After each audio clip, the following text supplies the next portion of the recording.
Hello everyone, I welcome you all in this amazing platform. My name is Saurabh Arya and आज हम करने वाले हैं CUCT के क्वेश्चंस MCQ, यानी कि मैं एक सीरीज शुरू कर रहा हूं जहां पे हम इकोनॉमिक्स या फिर बिजनेस इकोनॉमिक्स अगर आपने डोमेन 2 में सेलेक्ट किया है तो आपको सारे MCQ क्वेश्चन इसी प्लेटफॉर्म पे मिल जाएं। यहां पे जो क्वेश्चंस हैं वो प्रीवियस ईयर पेपर से हैं, कई डिफरेंट बुक से क्वेश्चंस उठाए गए हैं और कुछ क्वेश्चंस मैंने अपनी तरफ से डाले हैं, तो आपको सारा ही कॉम्बिनेशन एक ही जगह पे मिलने वाला है। ठीक है, तो चलिए स्टार्ट करते हैं इस सेशन को। एंड वन मोर थिंग, मेरा पहला एडवाइस आप सबके लिए यही होगा कि इस वीडियो को देखने से पहले अगर आपके पास बुक्स हैं तो बुक्स के लास्ट में आपको बहुत सारे क्वेश्चन दिए गए, उसको भी जरूर सॉल्व करते चलिएगा, वहां से भी कंसेप्ट बिल्डिंग होगा। आप इसको भी देखिए और उसको भी, जितने ज्यादा क्वेश्चंस आप करोगे उतने ज्यादा आपके कंसेप्ट्स क्लियर होंगे, क्योंकि MCQ में कंफ्यूजन बहुत पैदा होते हैं, सारे ऑप्शन सिमिलर लगते हैं। ठीक है, तो चलिए स्टार्ट करते हैं आज का सेशन। आज हमारा टॉपिक है national income and related aggregates, यानी नेशनल इनकम रिलेटेड एग्रीगेट्स कहां से लिया गया है? ट्वेल्थ के सिलेबस से लिया गया। आप सबको पता है कि ये एक ऐसा चैप्टर है जिसमें बच्चे सबसे ज्यादा मार्क्स गंवाते हैं, उनको लगता है बहुत डिफिकल्ट है। इस साल भी बहुत सारे बच्चे इसी में सबसे ज्यादा मार्क्स गंवाए होंगे, लेकिन ट्रस्ट मी ये सबसे इजी है एंड इससे मेरे बिलीव से सबसे ज्यादा MCQ बनने चाहिए इस चैप्टर से। तो मेरे अंदाज से इस चैप्टर से बहुत MCQ बनेंगे, तो इसी के लिए मैंने फर्स्ट नंबर पे इसी चैप्टर को रखा है। ठीक है, तो इस चैप्टर को पूरा ही खत्म करते हैं, समझते हैं क्या चीजें हैं। आइए एक साथ स्टार्ट करते हैं। एंड वन मोर थिंग, मैंने अगर किसी के पास भी अगर इस चैप्टर का नोट्स नहीं है, बुक्स नहीं है, या फिर बहुत ज़्यादा लेंदी वे में कोई नोट्स पड़े हुए हैं, तो आप मेरे नोट्स को भी डाउनलोड कर सकते हो। आप देख सकते हो पूरा ही national income and related aggregates का मैंने नोट्स बना रखा है। सर्कुलर फ्लो हो गया, नॉमिनल और रियल GDP बहुत इंपॉर्टेंट कंसेप्ट है। अगर आपको ये सब कंसेप्ट आते हैं तो वेल एंड गुड है। अगर किसी बच्चे ने बोर्ड के टाइम पे ये सब कंसेप्ट छोड़ दिए हैं तो आप मेरे चैनल पे जाके इन सब की इंडिविजुअल वीडियो भी देख सकते हो और क्लैरिटी ले सकते हो कि ये सब टॉपिक क्या है। कंसेप्ट बिल्कुल क्लियर होना चाहिए MCQ करते टाइम। ठीक है, और आप इस PPT को भी डाउनलोड कर सकते हो। बस आपको करना यह है कि आपको टेलीग्राम पे जाना है, लिखना है तक्षशिला एजुकेशन। आप जैसे ही ये टेलीग्राम पे लिखोगे हमारे लोगों के साथ आ जाएगा और आप यहां से हमारी PPT को डाउनलोड कर सकते हो। ये पूरी PPT जिसमें कि नेशनल इनकम रिलेटेड एग्रीगेट्स के पूरे चैप्टर का क्रक्स है, प्लस 90 क्वेश्चन, अप्रॉक्स 90 क्वेश्चन है इस चैप्टर से। ठीक है, तो इस PPT को जरूर डाउनलोड कर लें और इसके क्वेश्चंस करना स्टार्ट करें। आइए हम स्टार्ट करते हैं अपना। ये रहा आपका पहला question, Which concept is known as the study of aggregate? कौन सा ऐसा कंसेप्ट है जिसको हम स्टडी ऑफ एग्रीगेट कहते हैं? ध्यान दीजिएगा, एग्रीगेट मतलब क्या होता है? एग्रीगेट मतलब वो होता है जो अंदाजे में, जो एग्जैक्ट नहीं है, उसको हम एग्रीगेट कहते हैं। ठीक है, तो ये कौन सा कंसेप्ट होता है जो एग्रीगेट में डील करता है? याद कीजिए, 11th के बुक में आपने सिर्फ डिमांड और सप्लाई पढ़ा था, लेकिन 12th में आप क्या पढ़े थे? एग्रीगेट डिमांड और एग्रीगेट सप्लाई। यानी ये एग्रीगेट कहां आता है? मैक्रो में। ठीक है, तो आपका ऑप्शन नंबर B सही हो जाएगा। लगाइए, 1 मार्क्स लीजिए और आगे बढ़ जाइए। ठीक है, चलिए नेक्स्ट है द इंडिविजुअल और institution which take decision regarding consumption, production, budget, taxation policy is known as. कौन सा ऐसा इंडिविजुअल है या कोई इंस्टीट्यूशन है, इंडिविजुअल भी हो सकता है, इंस्टीट्यूशन भी हो सकता है, जो कि इन सब चीजों का डिसीजन लेता है कि कंजम्पशन कितना होगा, प्रोडक्शन कितना होगा, बजट कितना होगा, टैक्सेशन कितना होगा। तो देखो, प्रोडक्शन का डिसीजन कौन लेता है? प्रोड्यूसर। सॉरी, प्रोडक्शन का क्या होता है? प्रोड्यूसर लेता है। कंजम्पशन का कंज्यूमर लेता है। बजट और टैक्सेशन का डिसीजन कौन लेता है? गवर्नमेंट लेता है, यानी ऑल ऑफ दीज। क्या हो गया? All of these. क्या इतने ही शानदार तरीके से आपने भी आंसर लगा लिया था? अगर लगा लिया था तो अच्छी बात है। आपको क्या करना है, अगर आपको मेरे साथ करना है क्वेश्चन, तो आप वीडियो को पॉज कीजिए और मेरे से पहले आंसर जानने की कोशिश कीजिए। ठीक है, बहुत अच्छा लगेगा अगर आप भी मेरे साथ कर पाओगे तो। चलिए थर्ड क्वेश्चन पे चलते हैं। थर्ड क्वेश्चन ये है, the goods which are ready to be used by the producer is known as. कौन सा ऐसा गुड है जो कि रेडी है यूज के लिए? समझिएगा, बाउंड्री लाइन ऑफ प्रोडक्शन, याद है मैंने पढ़ाया था बाउंड्री लाइन ऑफ प्रोडक्शन। जो भी goods boundary line of production को क्रॉस कर जाता है वो रेडी फॉर फाइनल यूज हो जाता है, यानी वो इस्तेमाल करने के लिए तैयार हो जाता है। ठीक है, अब मत पूछेगा बाउंड्री लाइन ऑफ प्रोडक्शन क्या है, ये सब मैं पढ़ा चुका हूं, आप मेरी प्लेलिस्ट में देख सकते हो। ठीक है, चलो तो क्या है ये देखिए, फाइनल गुड्स तो वही गुड्स होते हैं ना sir. Final goods are those goods which have cross the boundary line of production and ready for final use. तो सर ए तो होगा, एक बार देख लेते हैं क्योंकि हमारे पास ऑप्शन बोथ का भी है। सी देखते हैं, प्रोड्यूसर गुड। सर ये भी तो होता है, प्रोड्यूसर गुड भी तो क्या होता है, फाइनल गुड होता है। फाइनल गुड्स के दो तरीके होते हैं, consumer final good and producer final good. ठीक है, तो ये दो ऑप्शन में दिए गए हैं तो दोनों ही हो जाएंगे, बोथ ए एंड सी। ठीक है, मुझे माफ कीजिएगा अगर किसी को थोड़ा भी कंसेप्ट में दिक्कत हो, क्योंकि मैं यहाँ पे कंसेप्ट बिल्डिंग नहीं कर रहा हूं। अब अगर मैं कंसेप्ट बिल्डिंग करूंगा तो बहुत टाइम लग जाएगा। ठीक है, चलिए तो ऑप्शन नंबर डी लगाइए और आगे बढ़ जाइए, बहुत प्यार से 1 मार्क्स ले लीजिए। ठीक है, आगे बढ़ते हैं। Dash of the goods is a principal basis of classification of good into intermediate and final good. ठीक है, क्या ऐसा क्लासिफिकेशन है जिससे आपको यह पता चलता है कि ये गुड फाइनल गुड है और ये इंटरमीडिएट है? जैसे मैं एग्जांपल लेके समझा ही देता हूं थोड़ा। जैसे मिल्क है, क्या मिल्क फाइनल गुड है या इंटरमीडिएट गुड है? ठीक है, तो अगर कोई जवाब दे रहे हो तो अपने आप को बोलो भैया रुक जाओ, आप जवाब नहीं दे सकते हो जब तक मैं नहीं बोलूंगा milk purchase by a tea maker और milk purchase by household. देखिए, अगर एक टी मेकर खरीदेगा चाय दूध तो उसके लिए इंटरमीडिएट है, जबकि एक हाउस होल्ड अगर खरीदेगा तो उसके लिए फाइनल है। तो ये दोनों क्या डिपेंड करता है, ये दोनों एंड यूज पे डिपेंड करता है कि ये फाइनल होगा या इंटरमीडिएट होगा। तो एंड यूज किसी भी गुड्स का क्लासिफाई करता है कि वो इंटरमीडिएट होने वाला है या वो फाइनल होने वाला है। ठीक है, चलिए होप आपको थोड़ा बहुत आइडिया लगा होगा।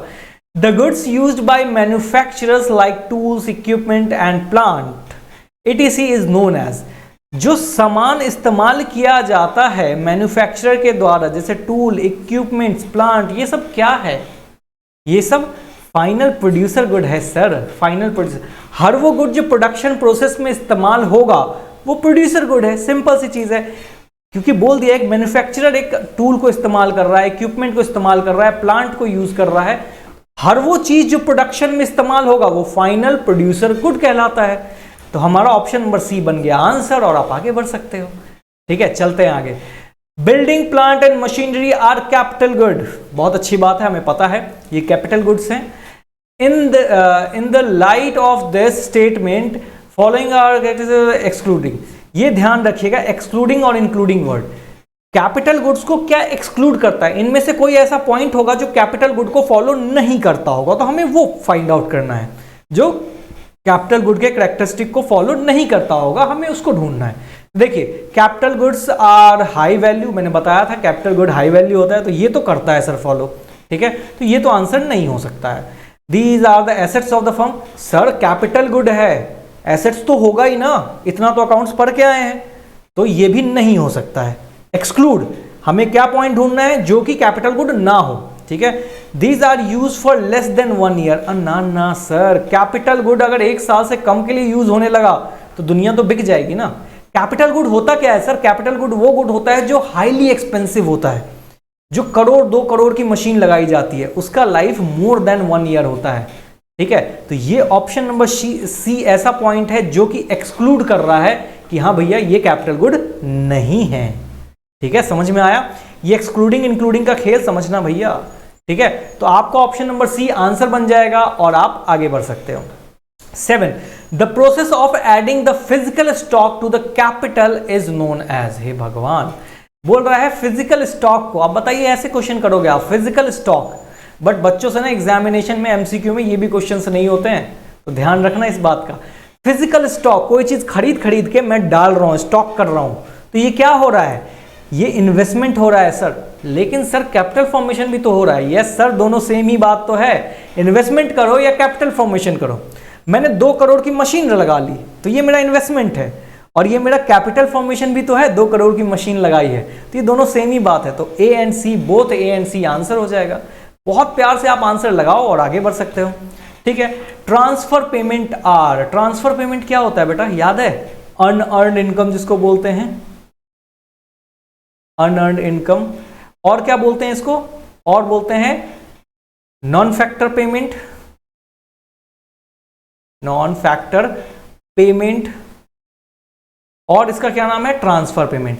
इन तीनों में ये कॉमन है कि ये वो ऐसे इनकम है जो कि कमाए नहीं जाते हैं। जैसे कि जो आप पप्पा जी से पैसे मांग लेते हो अपने, वो क्या है, वो वैसे इनकम है जो कमाई नहीं जाती, तो उसको ट्रांसफर पेमेंट बोलो, अनअर्न्ड इनकम बोलो, नॉन फैक्टर पेमेंट बोलो, सारी बातें सेम है। ठीक है, तो बोला ट्रांसफर पेमेंट क्या है? Payment transfer from central government to state government. नहीं, ट्रांसफर नहीं है। सेंट्रल गवर्नमेंट अगर स्टेट गवर्नमेंट को कोई पैसा देगा तो वापस लेगा। ठीक है, payment made to factor of production by the organisation. किसी ऑर्गेनाइजेशन ने अपने रॉ मटेरियल में फैक्टर ऑफ प्रोडक्शन में पैसे लगाए हैं, तो क्या ये ट्रांसफर पेमेंट है? ये दान है? नहीं। Payment made for no return service, पैसा वैसा पैसा जो कि वापस नहीं मिलेगा। जो पैसे आपको पापा ने दिए हैं पार्टी करने के लिए बोर्ड के बाद, क्या आप पापा को वापस करोगे? नहीं। तो ये है ट्रांसफर पेमेंट। तो ऑप्शन नंबर सी आपका आंसर बन जाता है। आगे बढ़ जाइए। ठीक है, तो ट्रांसफर पेमेंट क्या है? ट्रांसफर पेमेंट वो पेमेंट है जो कि अर्न इनकम है, जिसको कमाया नहीं गया है, बस दे दिया गया है कि जाओ ऐश करो। जैसे ग्रांट, डोनेशन, ये सब जो आता है, ये क्या है? ये ट्रांसफर पेमेंट है, इसका कोई हिसाब नहीं होता है। ठीक है, तो ये क्या है? Payment made for no return. तो ऑप्शन नंबर सी आपका आंसर बनेगा। 1 मार्क्स लीजिए और आगे बढ़ जाइए। ठीक है, option number 9, real national income means the national income measured at the term of. Real national income, आपको पता होगा कौन कौन सा नेशनल इनकम था? रियल नेशनल इनकम और नॉमिनल नेशनल इनकम। ठीक है, रियल को क्या बोलते हैं? याद है? रियल रियल रियल रियल को क्या बोलते हैं? ध्यान से देखिए, constant price, current price, wholesale price, retail price, क्या बोलते हैं? Constant price. इसका और दूसरा नाम क्या है? देखते चलिए, एक ही क्वेश्चन से बहुत सारे। अगर ऑप्शन में आ जाता बेस ईयर प्राइस, तो भी यही होता, बेस ईयर प्राइस। ठीक है, और अगर हाँ base year price, constant GDP, कुछ भी बोल दे, सेम है। ठीक है, तो ये ऑप्शन नंबर ए आपका आंसर बन जाएगा। करंट तो हो ही नहीं सकता है ना, होलसेल तो मतलब ही नहीं है, तो क्या होता है होलसेल? ऐसा तो कुछ पढ़ा ही नहीं हमने। रिटेल प्राइस, होलसेल प्राइस तो अलग ही चीज है। ठीक है, तो रियल इनकम क्या होता है? रियल मापा जाता है कांस्टेंट प्राइस पे, जबकि नॉमिनल मापा जाता है करंट प्राइस पे। ध्यान है, पढ़ा था हमने। ठीक है, चलिए आगे बढ़ते हैं। 10, in GNP calculation which of the following should be excluded. Excluded, ध्यान से, जीएनपी को कैलकुलेट करते टाइम कौन सा ऐसा चीज है जिसको हमें हटाना पड़ता है? तो कौन सा ऐसा चीज है? Rental income, interest payment, dividend, government transfer payment. Government transfer, अरे ट्रांसफर पेमेंट, क्या ट्रांसफर पेमेंट आता है सर नेशनल इनकम में? ये तो आता ही नहीं है सर। ट्रांसफर पेमेंट कभी भी नेशनल इनकम में आता ही नहीं है। तो बिना कुछ सोचे पहले तो आप ये हटा दो, डी नंबर हो गया आंसर। बाकी चीजें करेगी नहीं करेगी ये कंट्रोवर्सी का पार्ट है, लेकिन ऑप्शन नंबर डी जैसे ही मुझे दिखा, मुझे पता चल गया कि sir transfer payment national income में कब से आने लगा? नेशनल इनकम में तो सिर्फ अर्नड इनकम आता है, नॉन ट्रांसफर पेमेंट आता है। ये तो ट्रांसफर पेमेंट है, ये किसी को दान में दे दिया गया है, तो ये तो कभी नेशनल इनकम में आएगा ही नहीं। तो बन गया अपना ऑप्शन नंबर डी आंसर। ठीक है, लगाइए और 1 मार्क्स ले लीजिए। ठीक है, चलिए, विच ऑफ द फॉलोइंग, क्या है नेशनल, अच्छा हाँ, कौन सा ऐसा है जो कि नेशनल इनकम को रिप्रेजेंट करता है? ठीक है, नेशनल इनकम निकालते थे हम, नेशनल इनकम याद है? जब भी क्वेश्चन में बोलता था नेशनल इनकम निकालो, तो क्या निकालते थे हम? याद है? NNP एट FC, यही निकालते थे ना, इसी को तो नेशनल इनकम बोलते हैं। ठीक है, कहाँ लिखा है? NNP एट FC, ये रहा ऑप्शन नंबर बी। ठीक है, अच्छा एग्जामिनेशन में भी हो सकता है कि आपको ये FC नीचे ना लिखा हो, कंफ्यूज मत होना बेटा, ऐसे भी लिखा हुआ आपको आ सकता है।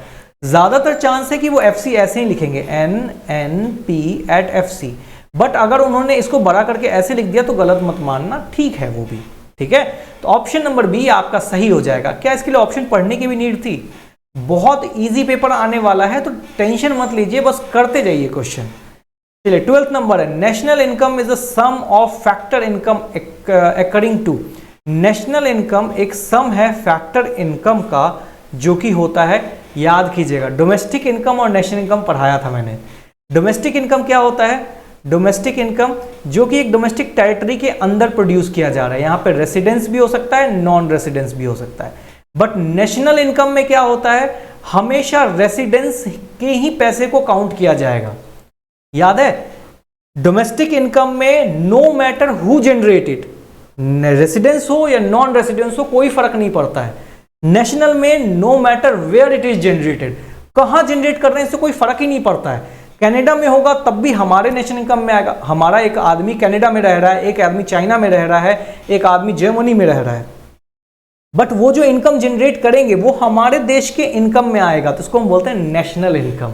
क्यों? क्योंकि वो इंडियंस हैं जो कि वहां रह रहे हैं। तो नेशनल इनकम होने के लिए आपको रेसिडेंस का बहुत ज्यादा जरूरी है होना। नेशनल इनकम में आने के लिए रेसिडेंस होना बहुत जरूरी है। Sum total of the factor income accruing to residence, option number C पे लगाइए और आगे बढ़ जाइए।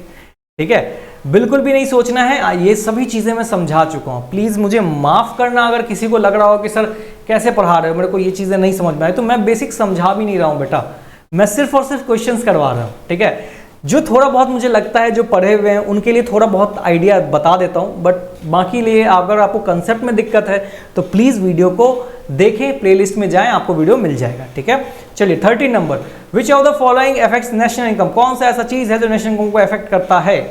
कौन सा ऐसा चीज है? गुड्स एंड सर्विस टैक्स, ये तो आता ही नहीं है। Corporate tax and subsidies, I am really sorry, इस क्वेश्चन में आंसर दो हो सकता है, B and C, corporation tax और सब्सिडीज। आपको याद होगा इनकम मेथड में कॉर्पोरेशन, क्योंकि इसमें कभी नहीं बोला गया कौन से मेथड से, इसमें सीधे बोला है कि नेशनल इनकम को कौन सी ऐसी चीज है जो इफेक्ट कर सकती है। तो भैया सब्सिडी भी इफेक्ट कर सकती है और कॉर्पोरेशन टैक्स भी इफेक्ट कर सकता है। तो यहां पे ऑप्शन होना चाहिए था बोथ बी एंड सी, और ये हो जाता ऑप्शन नंबर ई करेक्ट। देखना एग्जामिनेशन में जब आपको कोई आंसर ना मिले ना तो अपने हिसाब से एक ऑप्शन ई या डी बना लेना कि हमें तो लगता है ये सही है, आप अपना जानो। ठीक है, तो अपने हिसाब से एक अलग ऑप्शन चूज करके आ जाना। ठीक है, चलो 14 number, domestic territory of country include, domestic territory of जो कंट्री होती है इसको क्या क्या इंक्लूड किया जाता है? पॉलिटिकल फ्रंटियर, बिल्कुल सर। टेरिटोरियल वाटर, बिल्कुल, पानी के लिए तो लड़ रहे हैं हम पाकिस्तान वालों से कि ये हमारा नदी है, तो क्यों है? क्योंकि हमारी टेरिटरी में आता है। ठीक है, embassy of the country located abroad, जो हमारी एम्बेसी अब्रॉड में है वो भी डोमेस्टिक यानी कि हमारी कंट्री का धरोहर माना जाता है। ध्यान रखिएगा, अगर इंडिया का एम्बेसी चाइना में, पाकिस्तान में है तो वो हमें अपना धरोहर मानते हैं, हम उस एरिया को, उस पर्टिकुलर एरिया को, उसमें अगर कोई भी नुकसान होगा तो देश अपने ऊपर नुकसान मानता है। ठीक है, तो इसी के लिए all of these, option number D लगाइए और आगे बढ़ जाइए। हर जगह नहीं लगाऊंगा वरना आप बोलोगे अरे सारे आंसर सही है सर, नहीं, ऑप्शन नंबर डी। ठीक है, लगाइए और आगे बढ़ जाइए। 15, When gross domestic product of a country is calculated at the current price, जब GDP करंट प्राइस पे निकाला जाता है, GDP एट करंट प्राइस, यहां पे लिख दीजिए करंट प्राइस। अभी याद है मैंने बताया था करंट प्राइस और कांस्टेंट प्राइस, कांस्टेंट प्राइस होता है और करंट प्राइस, दो चीज होता है। ठीक है, कांस्टेंट प्राइस कब होता है? जब वो रियल होता है। करंट प्राइस कब होता है? जब वो नॉमिनल होता है। तो यहां लगा लीजिए ऑप्शन नंबर सी। अब सर बोलोगे कि सर यहां पे तो करंट जीडीपी भी लिखा हुआ है, ये भी तो आंसर हो सकता था। देखिए करंट जीडीपी और नॉमिनल जीडीपी हालांकि सेम चीज होती है, लेकिन करंट प्राइस के बेसिस पे पूछा गया था, क्वेश्चन में ये वाला वर्ड मेंशन था, इसी के लिए मैंने पहला प्रायोरिटी नॉमिनल जीडीपी को दिया। ठीक है, अगर आपको क्वेश्चन में ऐसा कुछ ऑप्शन दिए गए हैं जो लग रहा है कि दोनों ही सिमिलर चीज हैं, तो आप सबसे ज्यादा एग्जैक्ट पे जाओगे। करंट प्राइस इसका दूसरा नाम है, बट पहला नाम तो नॉमिनल जीडीपी है ना, बस लगा दिया हमने। ठीक है, हालांकि एग्जाम में कंट्रोवर्शियल क्वेश्चन नहीं देते हैं, लेकिन फिर भी मेरे हिसाब से शायद ये लास्ट ईयर का क्वेश्चन है। ठीक है, तो आपको क्या करना है, नॉमिनल जीडीपी वो जीडीपी होता है जिसको हम करंट बोलते हैं, करंट प्राइस जीडीपी, इसको हम बोलते हैं कांस्टेंट प्राइस जीडीपी। क्लियर है इतनी बात? आगे बढ़ते हैं। The most common problem in estimating GNP, gross national product को कैलकुलेट करने में सबसे बड़ी प्रॉब्लम क्या आती है? देखिए स्मगलिंग भी एक प्रॉब्लम है, ब्लैक मार्केटिंग भी प्रॉब्लम है, अनऑर्गेनाइज्ड मार्केट भी एक प्रॉब्लम है, बट ये सारी ना इलीगल चीजें हैं, तो हम इसको प्रॉब्लम की तरह नहीं काउंट करेंगे। हम बोलेंगे जब हम काउंट करते हैं, जब हम लीगल चीजें कर रहे होते हैं, तो सबसे ज्यादा प्रॉब्लम किस चीज से आती है? Problem of double counting. Double counting का प्रॉब्लम ये होता है कि एक ही प्रोडक्ट का वैल्यू दो दो बार ऐड हो जाना। समझिए, मैंने एक कार खरीदा, उसकी वैल्यू ऐड हो गई नेशनल इनकम में, मैंने 10 दिन बाद फिर उस कार को बेच दिया, तो आपने खरीदा, फिर से उस कार की वैल्यू ऐड हो गई। तो ये प्रॉब्लम ऑफ डबल काउंटिंग जो है ना, कि एक सामान का दो दो तीन तीन बार वैल्यू ऐड हो जाना, ये सबसे बड़ी प्रॉब्लम है नेशनल इनकम को निकालने में। सबसे बड़ी एक ही प्रॉब्लम है, वो है प्रॉब्लम ऑफ डबल काउंटिंग। ठीक है, ये बाकी चीजें इलीगल है, प्रॉब्लम ये भी है बट इलीगल है, तो हमको काउंटिंग में तो ये आएंगी ही नहीं ना, हम इनको इंक्लूड ही नहीं करेंगे। चाहे स्मगलिंग से, ब्लैक मार्केटिंग से कितना भी पैसा जमा हो जाए, नेशनल इनकम में थोड़ा डाल देंगे हम। ठीक है, problem of double counting A number लगाइए और आगे चलिए। 18 number, as per the value added method of measuring the national income identify which of the following item is excluded. जब हम वैल्यू एडिशन मेथड से निकालते हैं तो कौन सी ऐसी चीज है जिसको एक्सक्लूड करना पड़ता है, हमें हटाना पड़ता है। ठीक है, याद है precautions of value addition method पढ़ाया है मैंने, प्रिकॉशंस। देखिए क्या क्या है, प्रोडक्शन ऑफ सेल्फ कंजम्पशन ये तो आता है सर, इम्पुटेशन और rent of the owner occupied house sir आता है। ठीक है, एक्सक्लूड नहीं होगा, ये सब इंक्लूडेड है। Brokerage earned by the second, अच्छा सेकेंड हैंड आइटम को सेल करेंगे तो उसकी वैल्यू नहीं आती है कभी भी। जैसे मैंने एक कार लिया है, ठीक है, उस कार को दोबारा बेच दूंगा 10 दिन बाद, तो उसकी वैल्यू नेशनल इनकम में नहीं आएगी। क्योंकि देखो अगर मैंने जैसे एग्जांपल लेता हूँ 10 लाख की कार ली, ठीक है, ये एक बारी नेशनल इनकम में 10 लाख ऐड हो गया, मैंने 10 दिन बाद फिर इस कार को 10 लाख में बेच दिया, तो ये अगर दोबारा ऐड हो जाएगा तो 20 लाख हो गया ना एक ही कार के लिए ऐड। ठीक है, तो इसी के लिए कार की वैल्यू कभी भी ऐड नहीं होती है। लेकिन इस कार को बेचने में मैंने क्या किया, OLX वालों को कमीशन पे कर दिया 5,000 रुपए, तो ये 5,000 जरूर ऐड हो जाएगा। 10 लाख प्लस 5,000, 10 लाख 5,000। तो brokerage earned by the selling ये क्या होता है, इंक्लूड किया जाता है, ये मैंने समझा दिया। Sale proceed of second hand, लो आ गया यहाँ पे, सेकेंड हैंड आइटम के सेल और परचेज पे जो भी पैसा मिलेगा वो कभी भी नेशनल इनकम में नहीं आता है। लिख लीजिए, sale and purchase of second hand item never includes in national income, but commission जब उस सेकेंड हैंड आइटम को बेचने के लिए जो कमीशन अर्न किया जाएगा उसको नेशनल इनकम में लिखा जाता है। ठीक है, ध्यान से। ठीक है, होपफुली आपको समझ में आएगा। वैसे तो मेरा और भी मन है एग्जाम्पल देने का, लेकिन ज्यादा देने से टाइम वेस्ट हो जाएगा समझदार बच्चों का। ठीक है, the difference between the value of output and value added, अरे वाह, याद है value added is equal to क्या पढ़ाया था मैंने, value of output minus intermediate consumption. याद है, ये वैल्यू एडिशन मेथड में पढ़ाया था। अब हमसे पूछ रहा है वैल्यू ऑफ आउटपुट, इसके बीच में डिफरेंस देखो, value added minus value of output is equal to क्या होना चाहिए, तो हमें क्या होना चाहिए भैया, इंटरमीडिएट कंजम्पशन होना चाहिए। और क्या होना चाहिए, 3 चीज होती है, value added, value of output, intermediate consumption. 2 चीज तो आप दे चुके हो, तो तीसरा बच गया इंटरमीडिएट कंजम्पशन, लिख दिया हमने, बन गया ऑप्शन नंबर बी आंसर, खत्म। ठीक है, चलिए आगे बढ़ते हैं। Scholarship is example of, scholarship example है किस चीज का, स्कॉलरशिप ट्रांसफर पेमेंट का खुलेआम एग्जाम्पल है। ठीक है, क्या सर ग्रांट नहीं हो सकता क्या, नहीं सर, ग्रांट इनको होता है जैसे किसी के यहाँ भूकंप आ गया तो उस कंट्री को ग्रांट मिलता है, डोनेशन मिलता है। ठीक है, जैसे नेपाल में एक बार भूकंप बहुत तेज आ गया था तो इंडिया ने खूब सारे ग्रांट्स दिए थे उनको। बट स्कॉलरशिप, जैसे मेरे स्कॉलरशिप लग गया, अब मैं 2 लाख रुपए खर्च करके जाके कनाडा में पढ़ूंगा, तो वो क्या है, सरकार के लिए ट्रांसफर पेमेंट ही तो है। ठीक है, मुफ्त में तो दिया जा रहा है। ठीक है, हालांकि मैंने क्वालिफाई किया है लेकिन एक तरह से मुफ्त में, मैं उसके लिए कुछ कर नहीं रहा हूँ 2 लाख की, हाँ ठीक है वो मुझे 2 लाख दे रहा है तो चलो मैं सरकार का कुछ काम कर देता हूँ, नहीं, ये एक ट्रांसफर पेमेंट है, पढ़ चुके हैं इसको भी हम बुक में। ठीक है, चलिए अच्छा एक चीज और बताइए, मैंने टोटल 90 क्वेश्चन जैसे कि इस पीपीटी में हैं। ठीक है, मैं सारे तो नहीं करवा पाऊंगा, ठीक है, लेकिन मैं ये पीपीटी जरूर आपको दे देता हूं टेलीग्राम पे, ताकि आप डाउनलोड करके क्वेश्चंस को कर सको। एंड फील फ्री, अगर कोई क्वेश्चन आपसे नहीं होता है तो आप कमेंट बॉक्स में फ्री हो बताने के लिए कि सर मेरे से ना ये क्वेश्चन नहीं हुआ। ज्यादातर बच्चों को किसी क्वेश्चन में प्रॉब्लम होगा तो मैं वो क्वेश्चन जरूर करवाऊंगा, या फिर अगर मैं देखूंगा बहुत सारे बच्चों को प्रॉब्लम फेस करना हो रहा है तो मैं एक लाइव क्लास भी जरूर लूंगा जहां पे आप सबको कनेक्ट करने की कोशिश करूंगा। ठीक है, बस तैयारी करते हैं। चलिए, तो मैंने इसलिए बताया ये कि 20 तक हो गया, थोड़ा सा बीच में स्किप करके आगे बढ़े क्या, अच्छे क्वेश्चन लेते हैं थोड़े एंड से।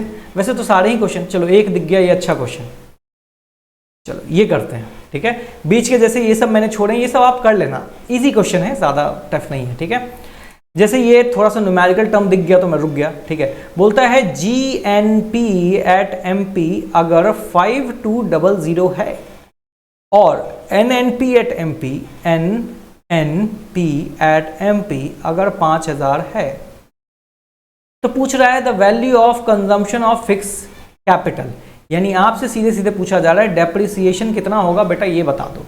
तो आपको पता है ग्रॉस से नेट आने के लिए हमने डेप्रिसिएशन लेस किया होगा, माइनस डेप्रिसिएशन किया होगा।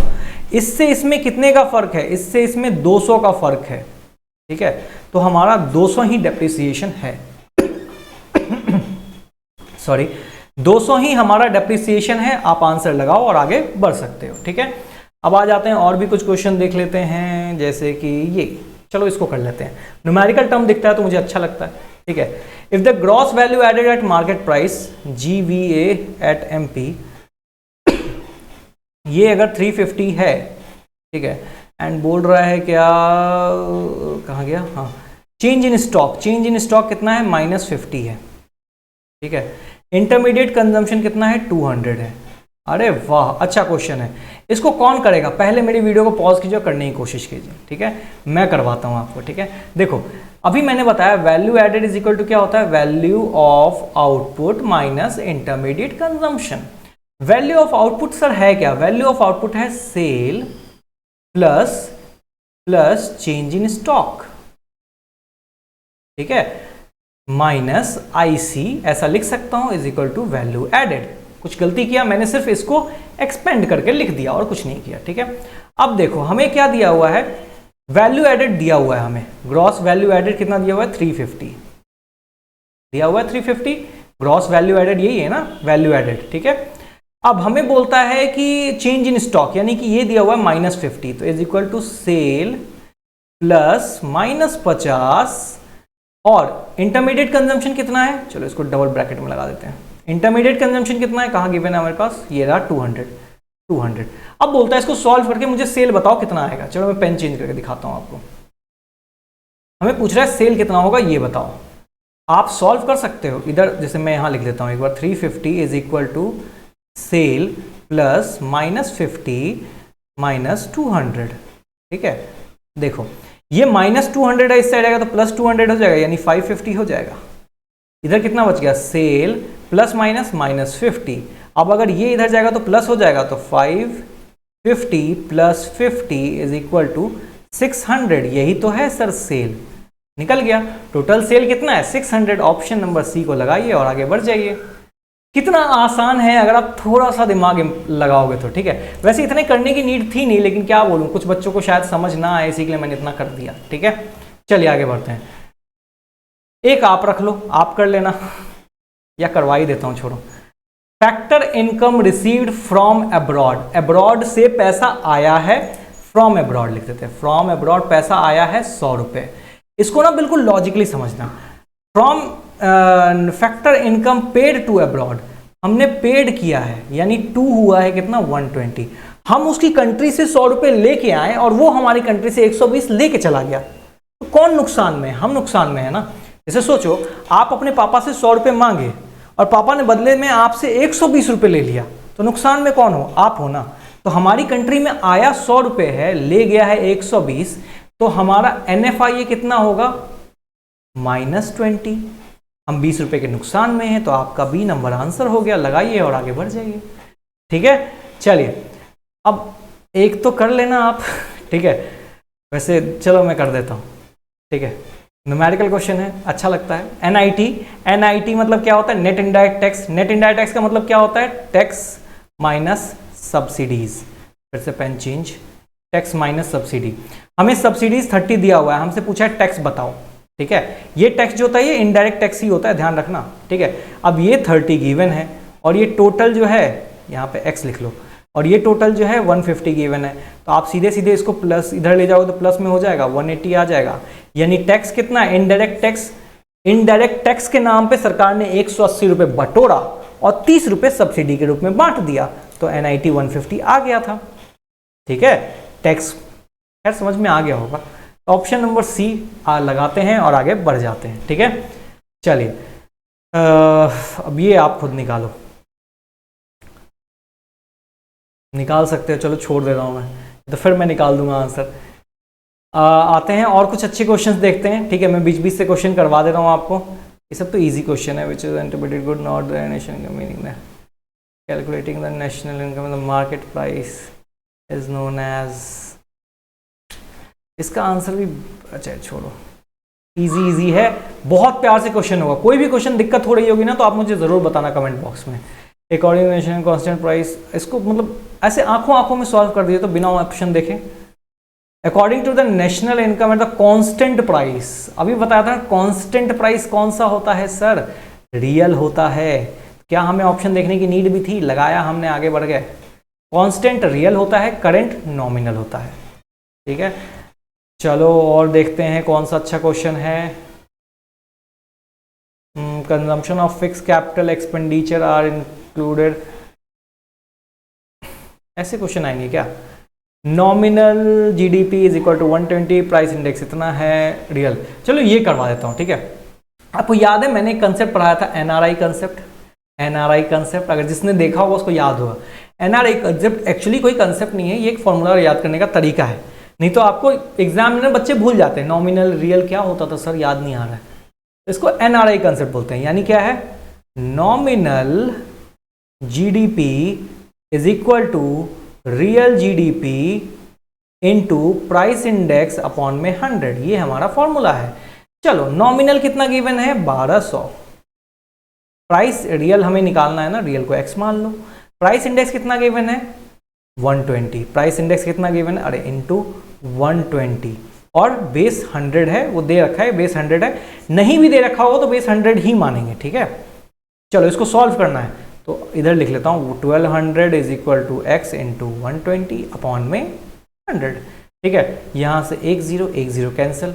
इसको अगर हम काटेंगे तो देखो ये ऐसा हो जाएगा, ज़्यादा कर दूंगा तो आप लोग उसके लिए परेशान हो जाओगे। 1200 इंटू 10 अपॉन में 12, क्या किया, ये क्रॉस मल्टीप्लाई हो गया, ठीक है। 12 से कट करेंगे तो 100 आ जाएगा, यानी कि आपका x यानी कि रियल जीडीपी आ गया 1000। 1000, क्या ये बात आपको समझ में आया। मैंने कुछ नहीं किया, मैंने सिर्फ एनआरआई लिखा, nominal is equal to real GDP into price index upon में 100। फिर मैंने इसको क्या किया, पुट कर दिया सभी को सब जगह पे और बस सिंप्लीफिकेशन कर दिया, दैट्स ऑल। 1000 आ गया अपना आंसर, ठीक है।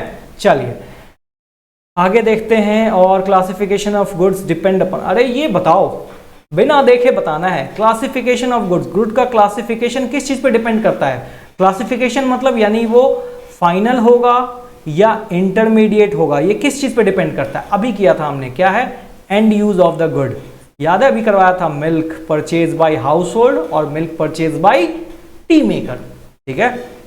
चलिए 48 हो गया।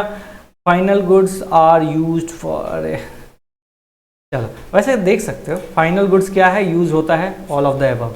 ऐसे करना है आपको आंसर, 40 सेकंड में किसी भी क्वेश्चन का आंसर करके छोड़ देना, ठीक है। इससे ज़्यादा टाइम नहीं लगना चाहिए। दीज गुड्स आर सेटिस्फाई, अच्छा ये भी देख लो कौन सा ऐसा गुड्स है जो कि सेटिस्फाई करता है ह्यूमन वांट्स को डायरेक्टली। तो कंज्यूमर गुड होता है ना, कंज्यूमर गुड को कंजम्पशन गुड भी बोलते हैं, ध्यान रखना।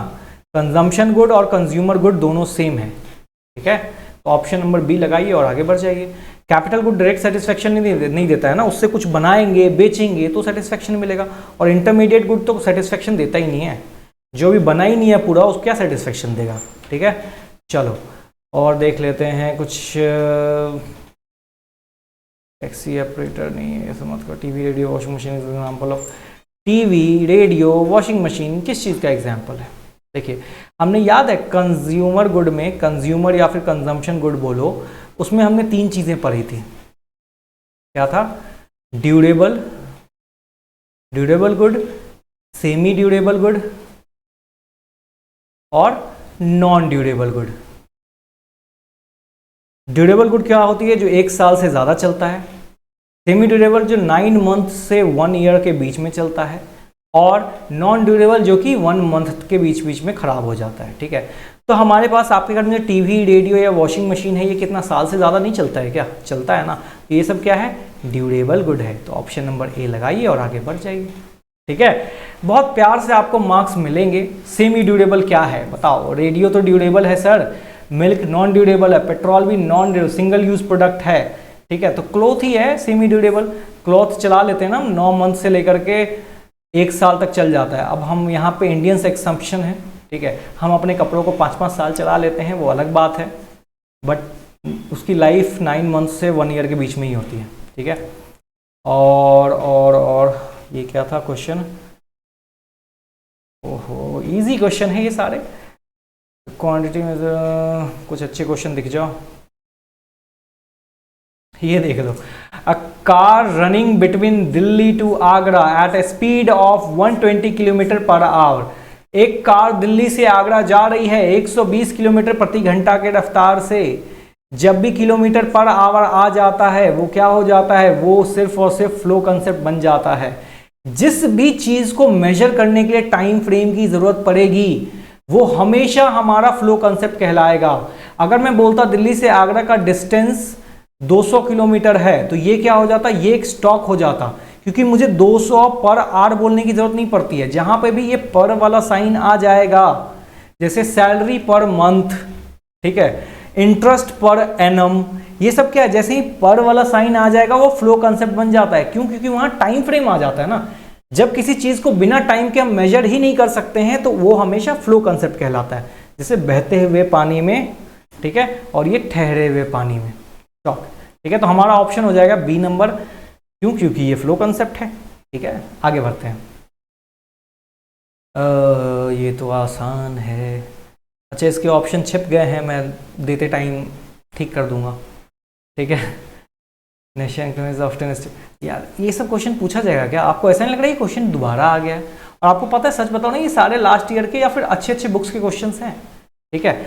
नेशन को क्या बोलते हैं? एनएनपी की तरह क्या, सॉरी, एनएनपी एट एफसी। देखो ऐसी गलतियां नहीं होनी चाहिए। NNP at FC, option number D लगाया और आगे बढ़ गए, ठीक है। चलिए, डोमेस्टिक प्रोडक्ट, ये तो इनडायरेक्ट टैक्स क्या होता है? Tax minus net tax minus subsidy, ठीक है। नेट इनडायरेक्ट टैक्स एनआईटी अभी करवाया था, एनआईटी इज इक्वल टू क्या होता है? टैक्स माइनस सब्सिडीज, ठीक है। चलो और देखते हैं।